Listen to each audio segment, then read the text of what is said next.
2 நண்பர்கள் மதிய உணவிற்காக உயர்தர உணவகத்திற்கு சென்றார்கள். அங்கு நீளமான மேசை மீது அழகாக அலங்கரிக்கப்பட்டு விதவிதமான உணவு வகைகள் வைக்கப்பட்டு இருந்தன. வகை வகையான உணவை பார்க்கும்போது ஒரு நண்பர் அவரது தட்டில் அனைத்து வகையான உணவையும் நிரப்ப ஆரம்பித்தார். தட்டு நிரம்பியதை தவிர அவர் கண்கள் நிரம்பவில்லை. மற்ற நண்பர் கண்களை விட மனதால் தான் பார்க்க ஆரம்பித்தார்.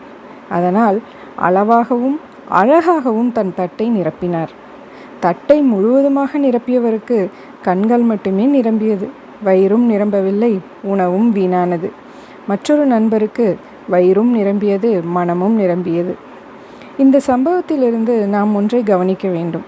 இந்த உலகத்தில் நம் வாழ்க்கைக்கு தேவையான விஷயங்கள் அனைத்தும் அதிகமாக இருக்கும்.